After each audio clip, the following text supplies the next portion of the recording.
The Fragrant Flower Blooms with Dignity, Episode 2. So, in this one, we continue off where the last one left off, in which Rintaro gets kind of like freaked out or kind of shy that he saw Karoko in the next building in Shidori, from Shidori, Kikyo. So, he still feels like a lot of people judge him and ostracize him for his looks. And and that she still can't he still can't get over the fact that she was the one that firstly like looked at him with earnest and actually tried to find the person that he truly is and like him for who he is. So we clearly see that there is kind of like this perception from Shidori by the Kikyo, and because Koroko was there, probably Rintaro was kind of feeling a bit self-conscious, like, oh, maybe now that she found out that I'm from Shidori, I might get treated differently, or I might be perceived differently by her, and that kind of bumps him out a bit. But luckily for him, she didn't see it that way, and you could clearly see, at least the viewers kind of can notice that, because she appeared right outside their school waiting for him, which he was like, who's she waiting for? And he tried to think about, like, could it be me? But before he can do anything, like, Usami kind of goes and tries to intimidate her, which was kind of like really funny and well animated, because Usami is just not like a threatening guy. Unlike if Renter was the one that was doing that, it would have probably seemed a bit more frightening because of his height and his looks. But he was glaring at her, and he was not happy about it because all the Kikyo girls were giving him push, like, glaring looks all day. So when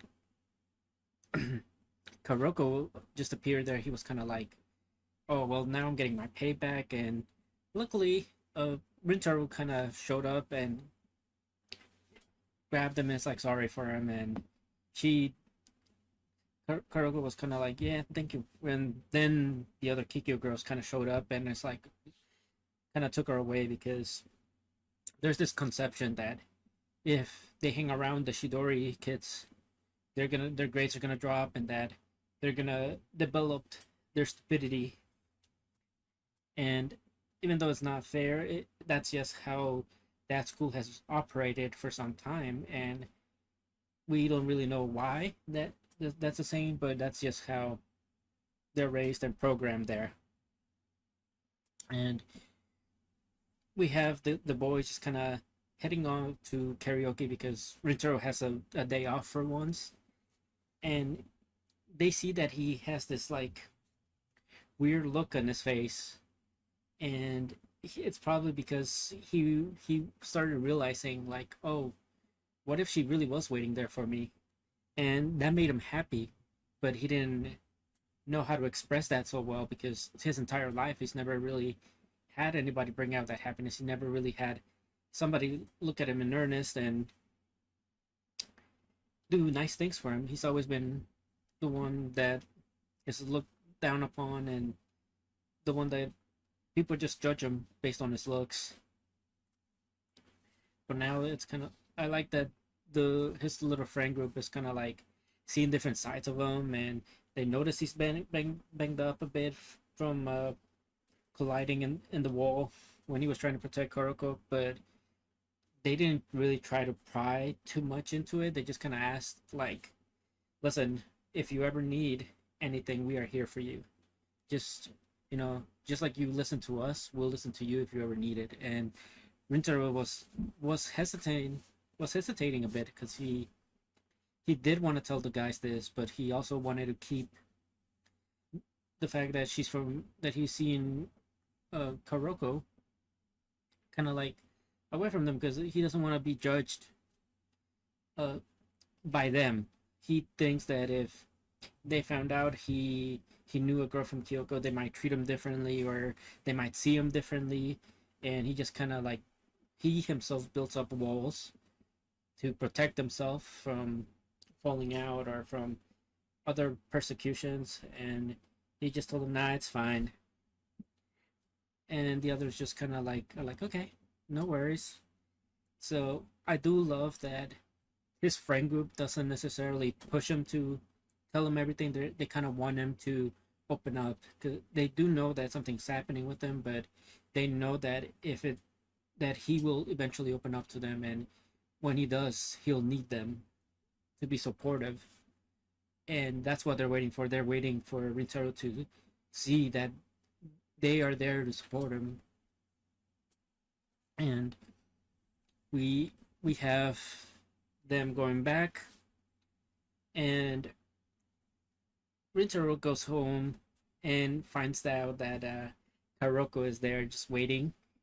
He's been waiting for him the entire time, and I think this like really makes the boy really happy because he probably thought, you know, um, I probably won't get to see her as much now that she knows I'm from Chidori, and she's there. So obviously she sees him for who he is, and he doesn't. She doesn't really care about the labels. She's just wanted to see him and to be around him, and it does make him happy. And they point out to one another that they're really happy once Kuroko stays over for some cake, which they promised in the last episode that we're gonna have some cakes together. And Rintaro just kind of like blurts out a lot of things in when they're having cake. One, that he was happy that she was waiting there for him, and then he also blurted out like, "Oh, I was for sure that you wouldn't want to be around me anymore because I am from Shidori." And that really put like a sour taste in Karoko to the point where she didn't even finish her cake. She just kind of like walked off and said, I was happy, and that you that you thought of me as well, and but because of what happened with him, like kind of putting that wall up that he usually does to people, where he put that wall up of like, well, you're from Kikyo, I'm from Chidori, we're not really supposed to mesh well together. That kind of like hurt her, and he didn't really realize it until his mother kind of pointed it out. Like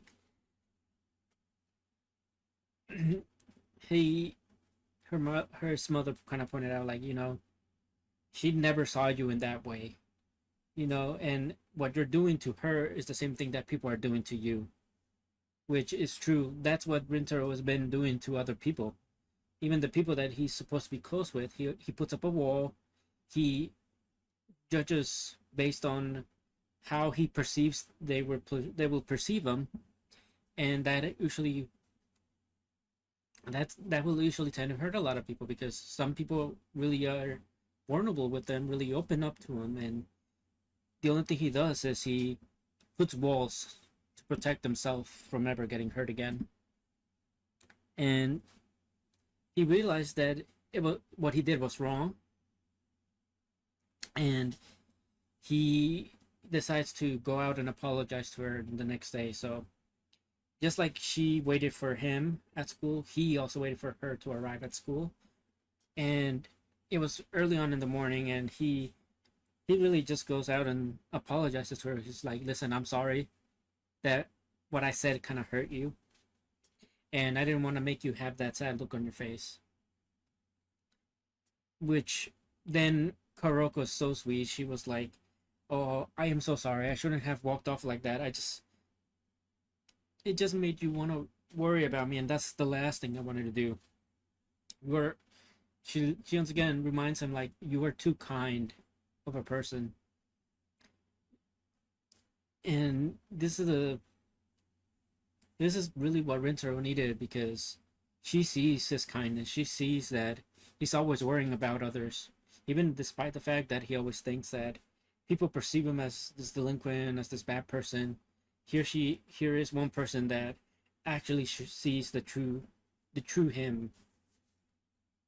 And I do love that he the reason why he kind of put up that wall is because he didn't want her to be badmouthed by other people, and it's kind of like in the same way that he would allow anybody to say anything about him, but not about her. Just like she in the last episode did not like when people were badmouthing him. So they're very protective to one another. They're very, you can just see that they're getting super close. They even exchange numbers and reintroduce themselves to kind of like put a clean slate on things and really start to get to want to know one another,